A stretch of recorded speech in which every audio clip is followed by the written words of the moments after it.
குரு பிரம்மா குரு விஷ்ணு குரு தேவோ மகேஸ்வரக குரு சாட்சாத் பரபிரமம் தஸ்மை ஸ்ரீ குருவே நமக.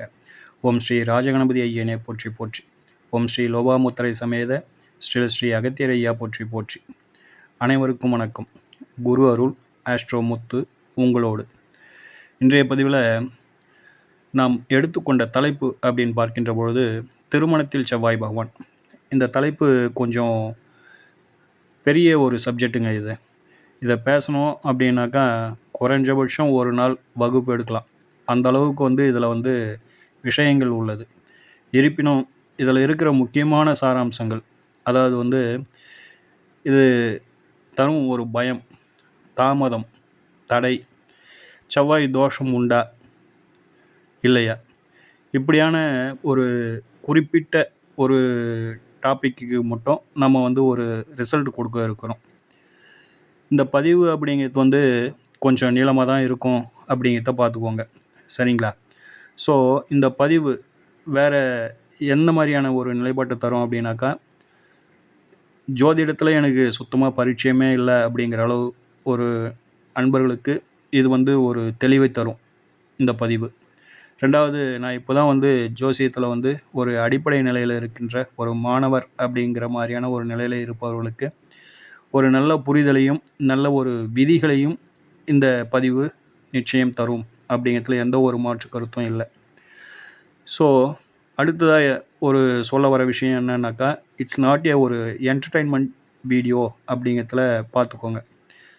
ஸோ இந்த பதிவு பொறுத்தவரையிலும் நீளமானது, கொஞ்சம் பொறுமை தேவை, விஷயங்கள் தேவை, நான் கற்றுக்கணும் புரிஞ்சிக்கணும் அப்படிங்கிறவங்க தொடர்ந்து வீடியோவை வாட்ச் பண்ணுங்கள். இல்லைங்க எனக்கு அந்த அளவுக்குலாம் பொறுமை இல்லை அப்படிங்கிறவங்க, எனக்கு இதெல்லாம் வேண்டாம் அப்படின்னு நினைக்கிறவங்க கடந்து சென்று விடுங்கள், சரிங்களா? வாங்க இன்றைய தலைப்புக்குள்ளே போவோம்.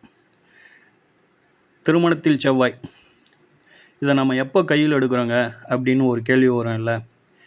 ஜாதகம் எழுதும்போதே நம்ம இதை கையில் எடுத்துடுறோமா, அல்லது படிச்சுக்கிட்டு இருக்கும்போது இந்த டாப்பிக்கை தொட்டு பேசுகிறோமா அப்படின்னாக்கா இல்லை.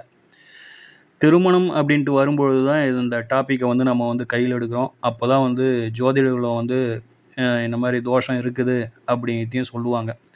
அதுக்கு முன்னாடி இதுக்கு பெரிய முக்கியத்துவம் கொடுக்கப்படுவதில்லை அப்படிங்கிறத நம்ம புரிஞ்சுக்கணும், சரிங்களா? அடுத்தது பயம் அப்படிங்கிறது. முதல்ல அதை கிளியர் பண்ணிக்குவோம். பயம் அப்படிங்கிறது எல்லாருக்குமே உண்டுங்க. அதுவும் திருமணம் சார்ந்த விஷயங்களில் இது ஒரு தோஷத்தை கொடுக்கின்ற பொழுது அந்த பயம் அப்படிங்கிறது எல்லோருக்கும் உண்டு அப்படிங்கிறதுல எல்லளவும் மாற்று கருத்து இல்லை, சரிங்களா? அடுத்ததாக தாமதம் அப்படிங்கிறது செவ்வாய் பகவானால் மட்டுமே ஏற்படுவதில்லை அப்படிங்கிறத புரிஞ்சுக்கோங்க. அது மற்ற பாவங்களில் வேறு ஏதேனும் பாவக்கோள்கள் நின்று அது கொஞ்சம் சங்கடத்தை கொடுக்குற அமைப்பில் இருக்கலாம். 7ஆம் அதிபதி பலவீனப்பட்டு இருக்கலாம், 7ஆம் பாவகம் பலவீனப்பட்டு இருக்கலாம். இப்படியான ஒரு நிலைப்பாடுகளில் லக்னாதிபதியை கூட சில நேரங்களில் ஒத்துழைப்பு தராமல் இருக்கலாம் அப்படிங்கிறதும் இதில் நாம் சேர்த்து பார்க்க வேண்டிய ஒரு கட்டாயத்தில் இருக்கிறோம். ஸோ தாமதம் அப்படிங்கிற ஒரு விஷயத்தை பொறுத்தவரையிலும் செவ்வாய் பகவான் தனித்து அவர் கொடுப்பதில்லை, அவர் மட்டுமே அதற்கு காரணகர்த்தா இல்லை அப்படிங்கிறத நீங்கள் புரிஞ்சுக்கோங்க. அடுத்ததாக தடை. செவ்வாய் பகவான் அப்படிங்கிற ஒரு மங்களகாரகன் அப்படிங்கிறது நம்ம எல்லோருக்குமே தெரிந்த விஷயம். ஆக ஒரு மங்களகாரகன் அப்படிங்கிற ஒரு மங்களமான ஒரு நிலைப்பாட்டை, ஒரு நிகழ்வை தடுத்து நிறுத்தி விடுகிறாரா அப்படின்னு கேட்கின்ற பொழுது எமது பதில் இல்லை அப்படிங்கிறது தான். ஆக அவர் திருமணத்தை தடுத்து நிறுத்தும் கிரகம் இல்லை அப்படிங்கிறதுல நீங்கள் ஒரு தெளிவுக்கு வந்துடுங்க. ஸோ இப்போ ஒரு 3 விஷயத்தை பார்த்துருக்கோம். பயம், தாமதம், தடை. இந்த 3 விஷயத்துக்கும் உங்களுக்கு ஒரு தெளிவு கிடைச்சிருக்கும் அப்படின்ட்டு நாங்கள் நம்புகிறோம், சரிங்களா? அடுத்ததாக இந்த விஷயத்தை பொறுத்தவரையிலும் திருமண சமயத்தில் தான் பேசுகிறோம். திருமணம் அப்படிங்கிற வைபவத்தின் போது தான் இதற்குண்டான முக்கியத்துவத்தை கொடுக்குறோம் அப்படிங்கிறத நம்ம ஏற்கனவே சொல்லியிருக்கோம். இது யாருக்காக பார்க்குறோம், எதற்காக பார்க்குறோம், இதனுடைய முக்கியத்துவம் என்ன அப்படிங்கிறத கொஞ்சம் தெரிஞ்சுக்கிட்டோம் அப்படின்னாக்கா இன்னும் கூடுதலான ஒரு விஷயங்கள் உங்களுக்கு கிடைக்கப்பெறும் அப்படிங்கிற ஒரு நிலைப்பாடு இருக்குது இல்லைங்களா? ஸோ திருமணம் அப்படின்ட்டு வருகின்ற பொழுது நாம் ஆண்களுக்கு பொருத்தம் பார்க்கறதில்ல. நம்மளோட முன்னோர்கள் பெண்களுக்கு தான் அதிக முக்கியத்துவம் கொடுத்து பெண்களுக்கு தான் பொருத்தம் பார்த்தாங்க, சரிங்களா? ஏன், என்ன காரணம், என்ன ரீசன் அப்படின்ற ஒரு கேள்வி நமக்குள்ளே எழுது வருதுங்களா இல்லையா? இயல்பா அது வந்து நமக்குள்ள வந்துரும். அப்படி பார்க்கின்ற பொழுது நமது முன்னோர்கள் என்ன, அவர்களுடைய சிந்தனையில் என்ன இருந்திருக்குது, அவங்களுடைய கண்ணோட்டம் என்ன, அவங்களுடைய அந்த தொலைநோக்கு பார்வை என்ன அப்படிங்கிறது தான் இதில இருக்கிற ஒரு மையப்புள்ளி. அதாவது வந்து அவங்கள பொறுத்தவரையிலும் நமது பெண்கள் அவங்கள பொறுத்தவரையிலும் கஷ்டப்படக்கூடாது. ஒரு ஆண்மகன கட்டி வச்சோம் அப்படின்னாக்கா, அவங்க வந்து நல்ல சுகபோகத்தோட வாழணும். சீக்கிரமா வந்து அவங்களுக்கு வந்து ஒரு வம்சாவிருத்தி கிடைக்கணும். அவங்க வந்து கடைசி வரலும் அந்த ஒரு மகிழ்ச்சியை, ஒரு பாதுகாப்பை அந்த பெண்மகளுக்கு தரணும். அப்படியான ஒரு வாழ்க்கை துணைய தான் தேர்ந்தெடுத்து கொடுக்கணும். அப்படிங்கிறதுல வந்து ஒரு தீர்க்கமான ஒரு முடிவுல இருந்திருக்கிறாங்க. அதனால வந்து பெண்ணுக்கு முன்னுரிமை கொடுக்கப்பட்டு ஒரு வாழ்க்கை துணையை தேர்ந்தெடுத்தார்களே தவிர, ஆணுக்கு ஒரு முன்னுரிமை கொடுக்கப்பட்டு, இங்க வந்து ஒரு வாழ்க்கை துணையை தேர்ந்தெடுக்கவில்லை அப்படிங்கிறதுல முதல் விஷயத்துல தெளிவாயிடுங்க. ஸோ, அவர்களுடைய அந்த தொலைநோக்கு பார்வையில எதையெல்லாம் அவங்க வந்து பார்த்திருக்கின்றார்கள் அப்படின்னாக்கா, அந்த செக்ஸுவல் அப்படிங்கிறது தான் இதில வந்து ஒரு முக்கியமான ஒரு கன்டென்ட் இல்லைங்களா? திருமணம் அப்படிங்கிறதே வந்து ஒரு வம்சாவிருத்தி, ஒரு இல்லற சுகம், அடுத்ததா பார்த்தோம்னா ஒரு குடும்பம், அதில வந்து ஒரு மகிழ்ச்சி, அதில வந்து ஒரு மென்மை, இதெல்லாம் இருக்கணும். ஒரு கலகலப்பு இருக்கணும். எ ஒரு வெறித்தனம் இருக்கக்கூடாது. ஒரு அடக்குமுறை இருக்கக்கூடாது. ஒரு ஒரு எப்படி சொல்றது? நான் என்ற ஒரு அகங்காரத்தோட வந்து அத வந்து கையில எடுக்கக்கூடாது. இப்படிலாம் இருந்தது அப்படின்னாக்கா, அந்த மனவாழ்வு சங்கடம் தரும், கசப்பை தரும் அப்படிங்கிறதெல்லாம் அவங்க வந்து எந்த அளவுக்குலாம் சிந்திக்க முடியுமோ, எந்த அளவுக்குலாம் ஒரு தொலைநோக்கு பார்வையுடன் அவர்களால் பார்க்க முடியுமோ, அந்த அளவுக்குலாம் பார்த்து, பார்த்து, பார்த்து தான் இந்த திருமண பொருத்தத்த கையில் எடுத்திருக்காங்க. அப்படிதான் வந்து அவங்க வந்து அத வந்து கொண்டுட்டு போயிருக்காங்க. அத அப்படிதான் அவங்க வந்து கையாண்டு இருக்காங்க. அப்படிதான் நமக்கு வந்து பரிந்துரை செய்திருக்கின்றார்கள் அப்படிங்கிறதுல தெளிவாயிடுங்க. சரிங்களா? என்ன காரணம் அப்படின்னாக்கா, அந்த சுகம் அப்படிங்கிறது வந்து ஒரு பாலினம் இன்னொரு பாலினத்தோட சேரணும் இல்லைங்களா? ஒரு ஆண் ஒரு பெண்ணோட சேருகின்ற பொழுது தான் அந்த தாம்பத்திய சுகம் அப்படிங்கிறது வந்து கிடைக்குது.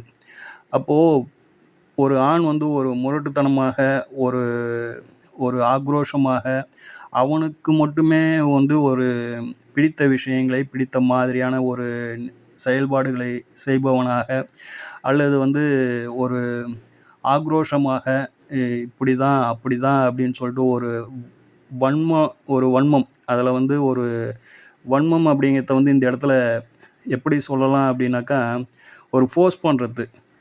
அந்த ஃபோர்ஸ் பண்ணி, கட்டாயம் பண்ணி, இப்படிதான், அப்படிதான் அப்படின்னு சொல்லிட்டு அந்த இரவு வாழ்க்கை, அந்த தாம்பத்திய சுகத்த வந்து கையாளக்கூடாது அப்படின்லாம் சிரமத்த குடுக்கக்கூடாது. அந்த பெண்மகள் அப்படிங்கிறவ வந்து ஒரு மென்மை, அது வந்து ஒரு எப்படி சொல்றது? அது வந்து ஒரு இலகு அப்படிங்கிறதெல்லாம் அவங்க வந்து சிந்திச்சிருக்காங்க. அவங்கள வந்து ஒரு பாதுகாப்போடும், ஒரு மென்மையோடும் அத வந்து கையாளணும். அதற்கு தக்கன ஒரு ஆண்மகன வந்து சேர்த்து வைக்கணும். அப்படிங்கிறதெல்லாம் அவங்க வந்து ரொம்ப ஒரு ஒரு குறிக்கோளோட, ஒரு முனைப்போட இருந்து செயல்பட்டு இருக்கின்றார்கள் அப்படிங்கிறது தான் என்னுடைய தனிப்பட்ட கருத்து. இத எப்படி நாம வந்து அவங்க வந்து பார்த்து, பார்த்து செஞ்சிருக்காங்க அப்படின்னாக்கா, செவ்வாய் பகவானுடைய நிலைப்பாடு இதுக்கு ரொம்ப முக்கியமான ஒரு பங்கு வகிக்குது. அந்த செவ்வாய் பகவான் அப்படிங்கிறவர் வந்து ஒரு ஆண்மகன் அப்படிங்கிறதுல எல்லாருக்குமே தெரியும். அதுலயும் வந்து ஒரு முரட்டுத்தனமும், ஒரு வீரியமும் உள்ள ஆண்மகன் அப்படிங்கிறது தான் இங்க இருக்கிறதுல முக்கியமான ஒரு கருத்து. அதாவது வந்து நம்ம ஜோதிடத்துல வந்து 3 கிரகங்கள ஒரு 3 கிரகங்கள ஒரு தன்மையில பிரிச்சிருக்காங்க. ஆண் கிரகங்கள் 3, பெண் கிரகங்கள் 3, அலி கிரகங்கள் 3 மொத்தம் 9 கிரகங்கள்ல இப்படி வந்து 3 கிரகங்கள 3 விதமா பிரிச்சு வச்சிருக்காங்க.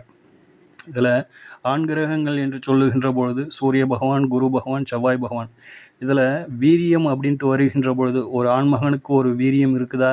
அவன் வந்து ஒரு ஆண்மகனா அப்படின்னு நம்ம ஒரு பரிசோதனைக்கு எடுக்கின்ற பொழுது 3ஆம் பாவகத்தையும் செவ்வாய் பகவானான காரகரையும் நம்ம கையில எடுக்கிறோம் இல்லைங்களா? அப்போ அந்த வீரியம் அப்படிங்கிறது மற்ற 2 கிரகங்களை காட்டிலும் இதுக்கு வந்து ரொம்ப கூடுதலா இருக்குது அப்படிங்கிறத வந்து அவங்க வந்து உணர்ந்திருக்காங்க.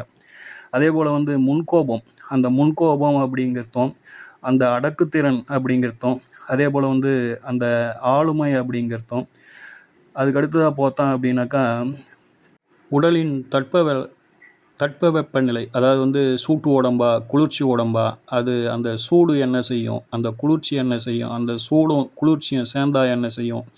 இப்படிலாம் வந்து நம்மளோட முன்னோர்கள் வந்து நிறைய விஷயங்களை அந்த உடலோடு உடல ஒரு சேருகின்ற அந்த தன்மையில் ஏற்படும் சாதகம் பாதகங்களை வந்து அவங்க வந்து அணு அணுவா அனுபவித்து அதை வந்து செப்பரேட்டாக பிரித்து இது இப்படி இருக்கணும், அது அப்படி இருக்கணும், இது இதனோட சேருகின்ற பொழுது இது நல்லா இருக்கும், இது இப்படி இருக்கின்ற பொழுது அது சங்கடப்படும் அப்படிங்கிறதெல்லாம் உணர்ந்து நம்மளுக்கு வந்து கொடுத்துட்டு போயிருக்காங்கன்னு வச்சிங்களேன்.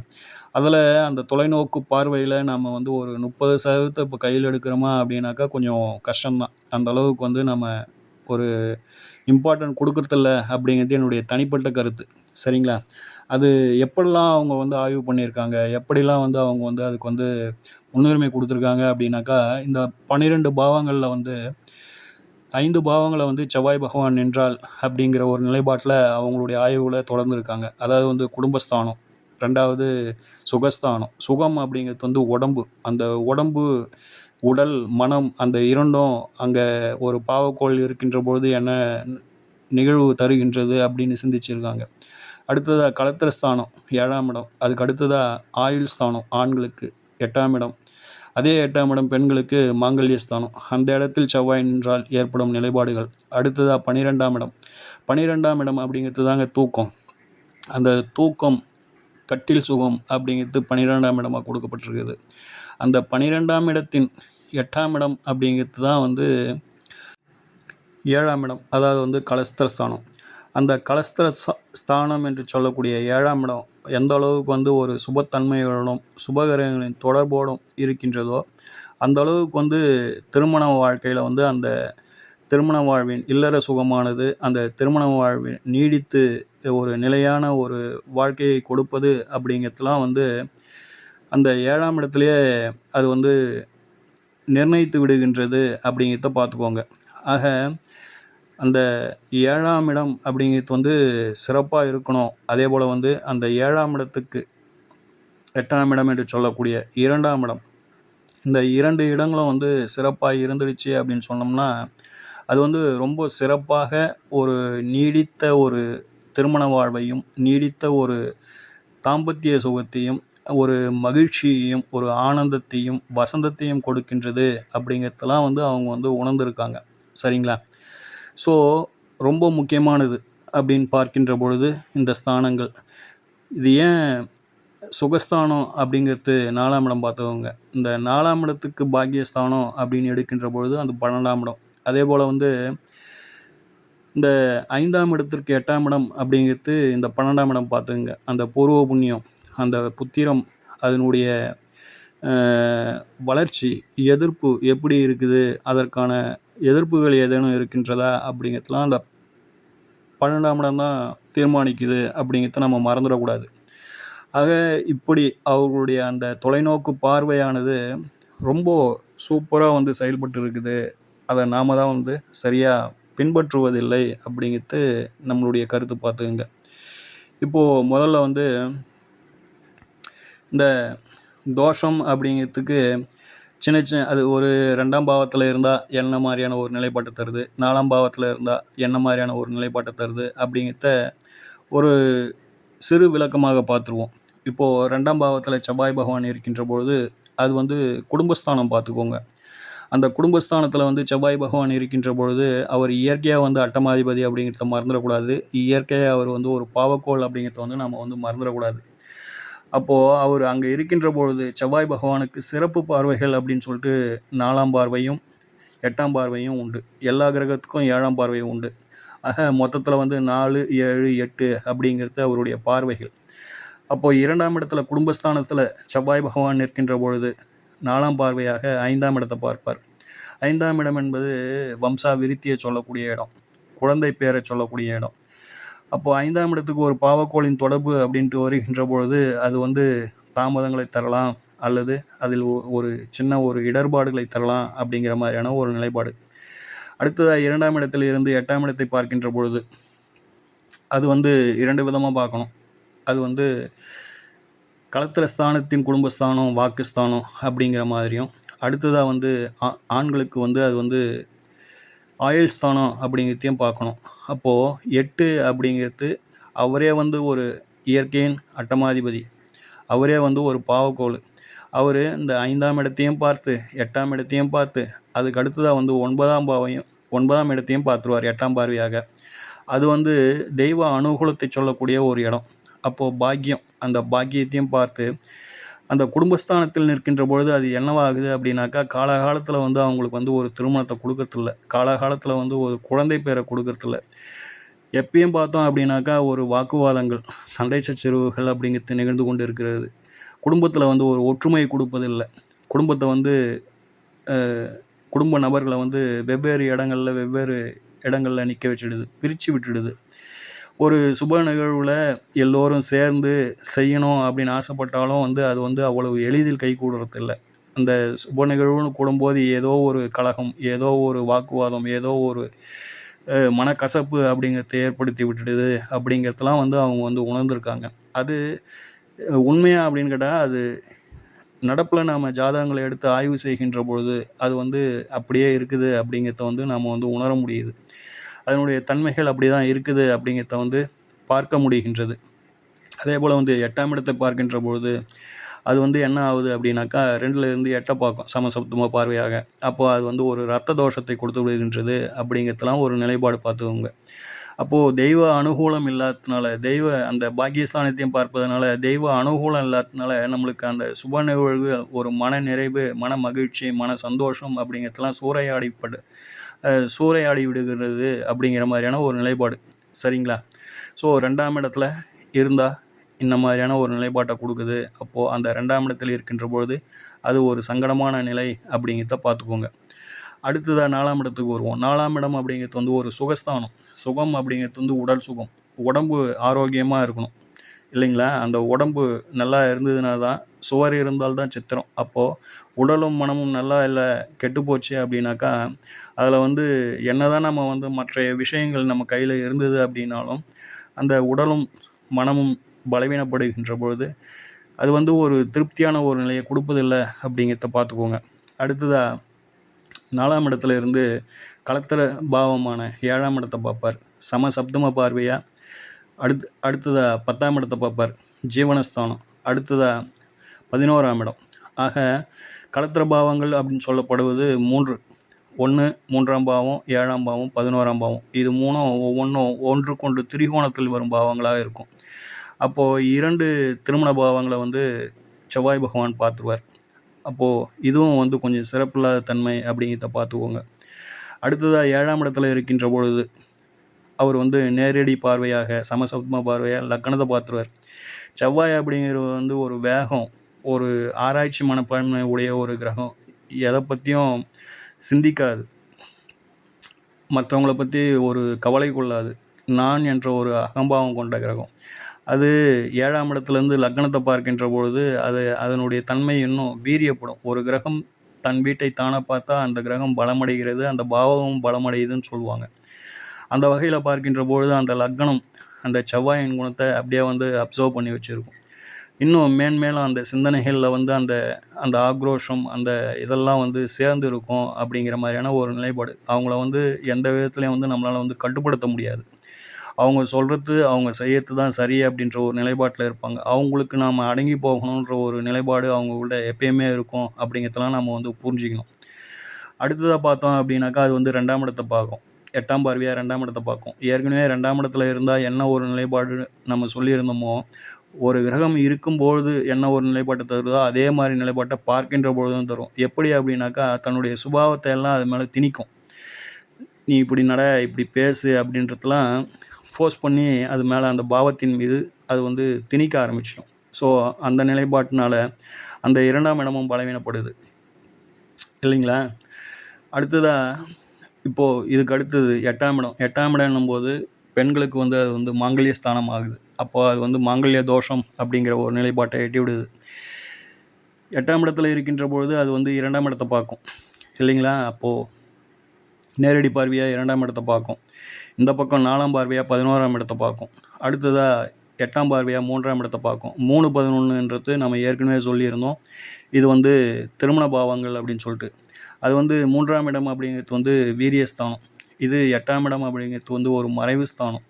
அது வந்து ரத்த தோஷத்த குடுக்குது அப்படின்னு சொல்லிட்டு சொல்லியிருந்தோம் 8ஆம் இடம். 2வது ஒரு தைரியத்த, ஒரு குருட்டுத்தனமான ஒரு தைரியத்த, ஒரு வீரியத்த குடுத்து செயல்பட வச்சுரும். அது 3ஆம் இடம் அப்படிங்கிறது வந்து காமத்தத்துவ ராசி அப்படின்னு சொல்லிட்டு சொல்லுவோம்.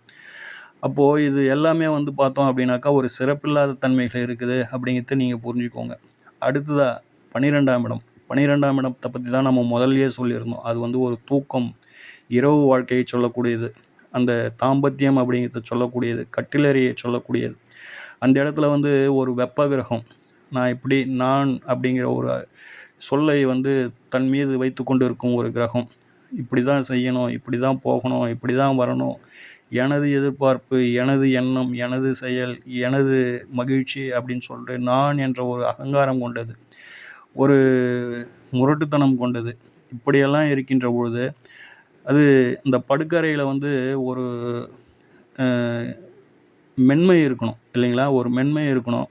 ஒரு ஒரு கொஞ்சும் தன்மை இருக்கணும்.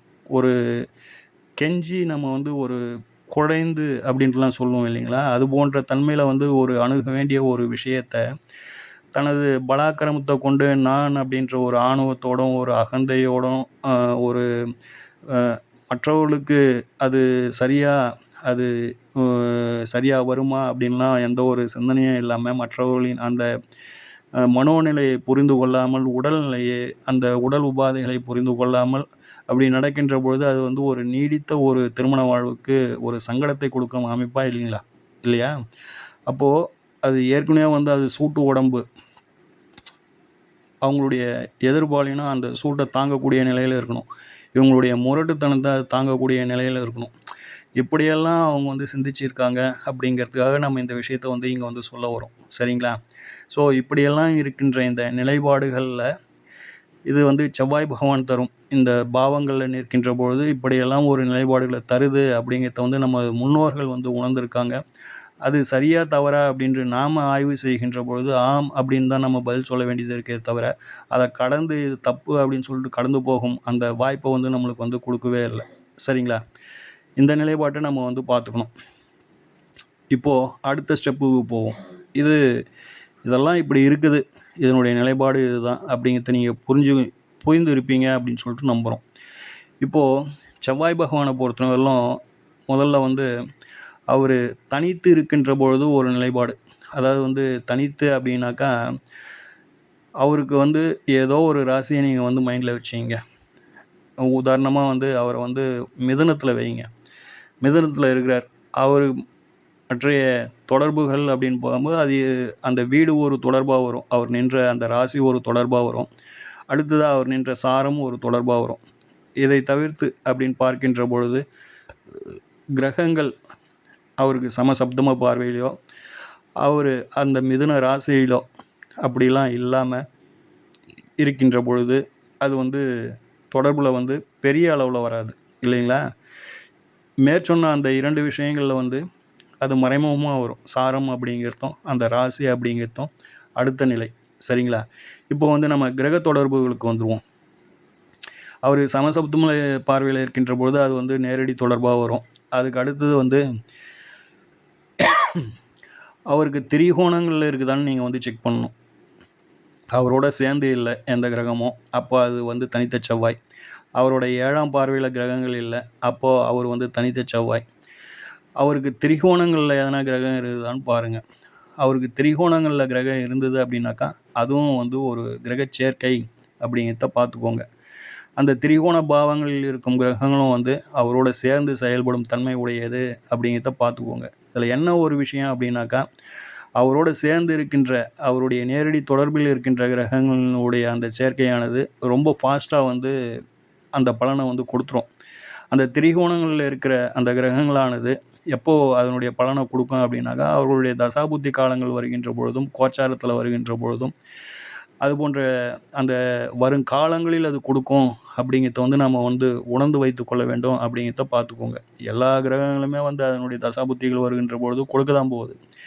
ஆனா, இது போன்ற திரிகோணங்களில் இருக்கின்ற விஷயங்கள பொறுத்தவரையிலும் தீர்க்கமாக நாம வந்து சொல்லலாம்.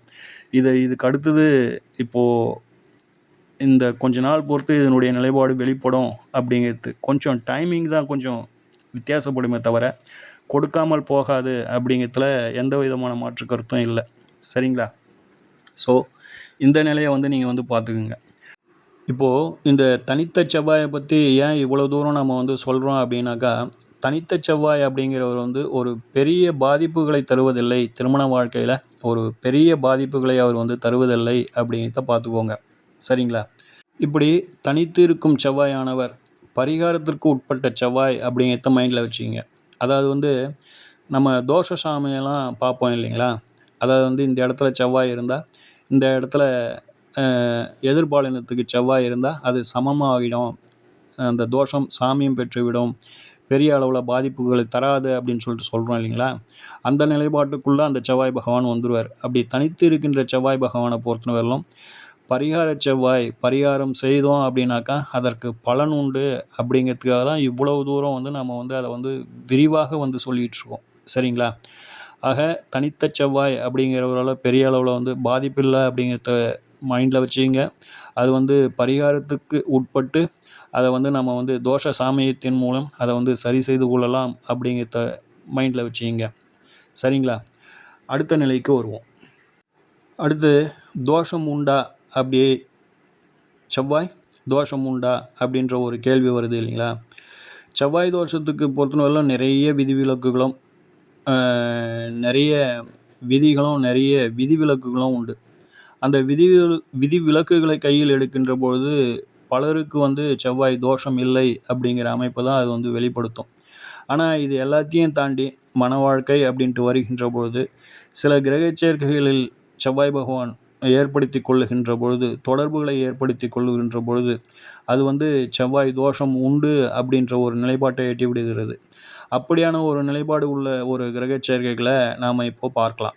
அதாவது வந்து 4 விதமான கிரக சேர்க்கைகள் உண்டு. இந்த 4 விதமான கிரக சேர்க்கைகள் நம்ம ஜாதகங்களில் இருந்தது அப்படின்னாக்கா அது வந்து செவ்வாய் தோஷம் அப்படிங்கிறத தீர்மானமாகவும் தீர்க்கமாகவும் சொல்லும் அப்படிங்கிறத மறந்துடாதீங்க. அந்த கிரக சேர்க்கைகளை நம்ம வந்து இப்போ பார்ப்போம். அதாவது வந்து முதல் கிரக சேர்க்கையாக சூரியன் செவ்வாய் அல்லது செவ்வாய் சூரியன். சரிங்களா? இப்போ வந்து சூரியன் செவ்வாய் அப்படின்னு சொல்கிறத விட செவ்வாய் சூரியன் அப்படிங்கிறத வந்து சொல்லிங்க. செவ்வாய் சூரியன் அப்படின்னு சொல்லிட்டு சொல்லுகின்ற பொழுது செவ்வாயினுடைய நிலையை நம்ம வந்து கூர்ந்து கவனிக்கணும். அதாவது வந்து சூரிய பகவானை நோக்கி செவ்வாய் பகவான் பயணிக்கிறாரா அல்லது சூரியனை கடந்த நிலையில் செவ்வாய் பகவான் இருக்கின்றாரா? இந்த 2 நிலையும் நம்ம வந்து கூர்ந்து கவனிக்கணும். ஏன் அப்படின்னாக்கா சூரிய பகவானோடு சேர்கின்ற எந்த கிரகமானாலும், அதாவது வந்து சர்ப்ப கிரகங்களை தவிர்த்து மற்ற சர்ப்ப கிரகங்கள் மற்றும் சந்திர பகவானை தவிர்த்து, சந்திர பகவான் கூட சூரிய பகவானோடு சேர்கின்ற பொழுது அமாவாசை அப்படின்ற ஒரு நிலைப்பாட்டை எட்டிடுவார். அவருமே வந்து பலம் இழந்து விடுகின்றார் இல்லைங்களா? அடுத்ததாக இந்த குஜாதி ஐவர்கள் என்று சொல்லக்கூடிய செவ்வாய் பகவானாகட்டும், புத பகவானாகட்டும், குரு பகவானாகட்டும், அடுத்ததாக சுக்கிர பகவான், சனீஸ்வர பகவான், இந்த குஜாதி ஐவர்கள் என்று சொல்லக்கூடிய இந்த ஐவர்கள் யார் வந்து சூரிய பகவானோட நெருங்கிய நிலையில் இருந்தாலும் அவர்கள் வந்து அஸ்தங்கம் அடைந்து விடுவார்கள் அப்படிங்கிறது நம்ம எல்லோருக்குமே தெரிந்த ஒரு செய்தி தான் இல்லைங்களா? அந்த அஸ்தங்கம் அப்படிங்கிற நிலையில் கூட அவர் சூரிய பகவானை நோக்கி பயணித்து கொண்டு இருக்கின்ற அந்த ஒரு 5 டிகிரிக்குள்ளே இருக்கிற அந்த ஒரு நிலையானது ஒரு நிலையை வந்து நம்மளுக்கு வந்து சொல்லும். அதே போல் வந்து சூரிய பகவானை விட்டு ஒரு 12 டிகிரி தாண்டி விட்ட நிலையை இருக்கின்ற அந்த செவ்வாய் பகவானானவர் ஒரு நிலையை சொல்லுவார். இதில் வந்து ரொம்ப ஒரு சங்கடத்தை கொடுக்கும் அமைப்பு அப்படின்னாக்கா சூரிய பகவானுக்கு முன்பின் 5 டிகிரி அப்படிங்கிறது வந்து தீர்க்கமான ஒரு நிலைப்பாடு. அதாவது வந்து அது வந்து செவ்வாய் தோஷம் அப்படிங்கிறத வந்து மைண்டில் வச்சுங்க. சரிங்களா?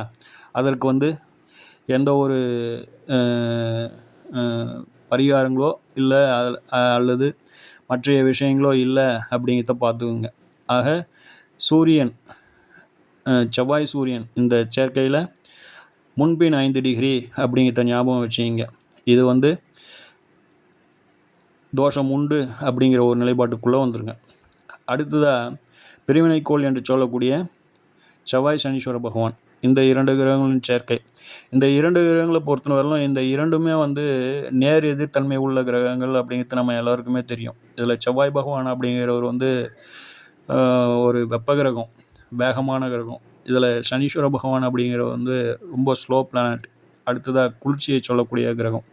இப்படி இந்த 2 கிரகங்களும் வந்து நேர் எதிர் தன்மை கொண்டது. அடுத்ததாக இரண்டுமே வந்து பகை கிரகங்கள் அப்படிங்கிறதையும் நம்ம வந்து மறந்துடக்கூடாது. ஸோ இந்த 2 கிரகங்களும் ரொம்ப நெருங்கிய நிலையில் இருப்பதும், அடுத்ததாக இந்த 2 கிரகங்களும் மேலும் வந்து ஒரு பாவ கிரகத்தின் வீடுகளில் இருப்பதும், இவர்களுக்கு திரிகோணங்களில் பாவர்கள் இருப்பதும் அப்படின்னு சொல்லிட்டு மேலும் மேலும் இவர் வந்து பலவீனப்பட்ட நிலையில் இருக்கின்ற பொழுது இதுவும் வந்து ஒரு செவ்வாய் தோஷமுள்ள அமைப்பே அப்படிங்கிறத பார்த்துக்கோங்க. சரிங்களா? அடுத்ததாக செவ்வாய் ராகு. ராகு அப்படிங்கிறத பொறுத்தவரையிலும் அது அந்த கிரகத்து கூட எந்த கிரகம் சேர்ந்தாலும் அது வந்து கிரகண தோஷம் அடைஞ்சிடும் அப்படிங்கிறதுல வந்து எந்த விதமான மாற்று கருத்தும் இல்லை. இது எல்லோருக்கும் தெரியும் இல்லைங்களா? அது சூரியனாக இருந்தாலும் சரி, சந்திரனாக இருந்தாலும் சரி, எந்த கிரகம் சேர்ந்தாலும் அந்த கிரகம் கிரகண தோஷம் அடைஞ்சிடும். இதில் குரு பகவான்லாம் சேர்ந்தார் அப்படின்னாக்கா அது குரு சண்டால யோகத்தை கொடுத்து விடும் அப்படிங்கிறதுலாம் ஒரு கருத்துக்கள் உண்டு, விதிகள் உண்டு இல்லைங்களா? அப்படி இருக்கின்ற பொழுது அந்த செவ்வாய் அப்படிங்கிற ஒரு கிரகமானது ராகுவுடன் சேருகின்ற பொழுது அதுவும் வந்து செவ்வாய் தோஷ அமைப்பிலே சேருமே தவிர விதி விலக்கு அல்ல அப்படிங்கிறத மைண்டில் வச்சுங்க. அடுத்ததாக இன்னொரு பிளானட், அதாவது வந்து செவ்வாய் கேது. கேதுவை பொறுத்தவரையிலும் இவரை பொறுத்தவரையிலும் பிரிவினை கிரகங்களுக்குள்ளே வரமாட்டார். இவர் வந்து ஒரு பற்றற்ற நிலையை கொடுக்கக்கூடிய ஒரு கிரகம், சன்னியாசி கிரகம். எதன் மீதும் வந்து ஒரு அக்கறை, ஒரு அன்பு, ஒரு பாசம், ஒரு பற்று அப்படிங்கிறது இருக்காது. ஒரு திருமணம் செஞ்சுக்கிறோம்னாக்கா மனைவி மீது ஒரு பற்று இருக்கணும், குடும்பத்தின் மீது ஒரு பற்று இருக்கணும், ஒரு அக்கறை இருக்கணும், அதற்கு வேண்டிய அனைத்தையும் செய்யணும். ஒரு குழந்தைன்னு வந்துடுச்சு அப்படின்னாக்கா அந்த குழந்தைக்கு தேவையான அனைத்தையும் செய்யணும். அதெல்லாம் பார்த்து பார்த்து ரசித்து அவங்க மேலே அன்பு செலுத்தணும். இப்படி செய்ய வேண்டிய ஒரு நிலை தான் வந்து ஒரு நல்ல ஒரு நீடித்த ஒரு திருமணத்தை வாழ்க்கையை வந்து சுமூகமாக அழைத்து செல்லும் இல்லைங்களா? அப்படி இருக்கின்ற ஒரு நிலைப்பாட்டில் இந்த செவ்வாய் பகவானானவர் ஒரு மங்களகாரமானவர், ஒரு தைரிய வீரியத்தை சொல்லக்கூடிய ஒரு கிரகமானவர். அவர் வந்து ஒரு பற்றற்ற ஒரு சன்னியாசி கூட போய் சேர்ந்துட்டார் அப்படின்னாக்கா இந்த குடும்ப பற்று, அந்த தாம்பத்திய பற்று, ஆசை, அபிலாசை அப்படிங்கிறதுலாம் சுத்தமாக வந்து எதுவுமே இல்லாமல் ஒரு விரக்தித்தன்மையை கொடுத்து விடுகின்றது அப்படிங்கிறத பார்த்துக்கோங்க. ஸோ இப்போ சொல்லப்பட்ட இந்த 4 கிரக சேர்க்கையை மனசில் எப்பயுமே வந்து மைண்டில் வச்சுக்கிட்டே இருங்க. அதாவது வந்து செவ்வாய் சூரியன், செவ்வாய் சனீஸ்வர பகவான், செவ்வாய் பகவான் ராகு, செவ்வாய் பகவான் கேது. இந்த 4 கிரக சேர்க்கையை ரொம்ப நல்லா மைண்டில் வச்சுங்க. இந்த கிரக சேர்க்கைகள் இருந்தது அப்படின்னாக்கா இதற்கு பரிகாரம் இல்லை அப்படிங்கிறத, இது பரிகார செவ்வாயில் வராது அப்படிங்கிறதையும் மனசில் நல்லா இறுக்கமாக பதிய வச்சுக்கிங்க. இது செவ்வாய் தோஷமே அப்படிங்கிறதுல எல்லளவும் சந்தேகம் இல்லை அப்படிங்கிறத பார்த்துக்கோங்க. இதில் செவ்வாய் பகவானான அவர் வந்து இந்த வக்ர கிரகங்களோட சேர்ந்து இருக்கின்ற பொழுது மட்டும் நம்ம வந்து கூடுதலாக வந்து அதை வந்து கவனத்தோடு வந்து ஆய்வு பண்ணணும். அது எப்படி அப்படின்னாக்கா செவ்வாய் பகவானை வந்து இப்போது மிதுனத்தில் வச்சுடுங்க. அவர் கூட வந்து ராகு பகவான் இருக்கிறதா வந்து கூட பார்த்துக்குங்க. இப்போது செவ்வாய் ராகு காம்பினேஷன் மிதுனத்தில் இருக்குது சரிங்களா? இப்போது செவ்வாய் அப்படிங்கிறவர் வந்து ஒரு 20 டிகிரியில் இருக்கிறார் இல்லைங்களா? ராகு பகவான் அப்படிங்கிறவர் வந்து ஒரு 5 டிகிரியில் இருக்கிறார். இப்போது அவருடைய இந்த 2 கிரகங்களுடைய இடைவேளை அப்படின்னு பார்த்துக்கணும் அப்படின்னாக்கா கிட்டத்தட்ட வந்து ஒரு 15 டிகிரி அப்படிங்கிற மாதிரி இருக்கும் இல்லைங்களா? ஸோ இதில் வந்து இந்த இருவரின் பயணம் நம்மளுக்கு வந்து ரொம்ப முக்கியம். இந்த இடைவெளியும் வந்து ரொம்ப கொஞ்சம் பெரிய இடைவெளி இருக்குது.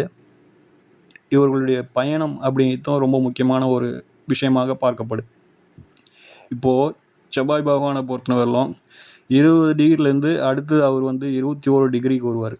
அதுக்கடுத்து 22, அதுக்கடுத்து 23, அப்படி 30 டிகிரியை கடந்து அவருடைய பயணம் அதுக்கடுத்து வந்து கடகத்துக்கு வந்துடும் இல்லைங்களா?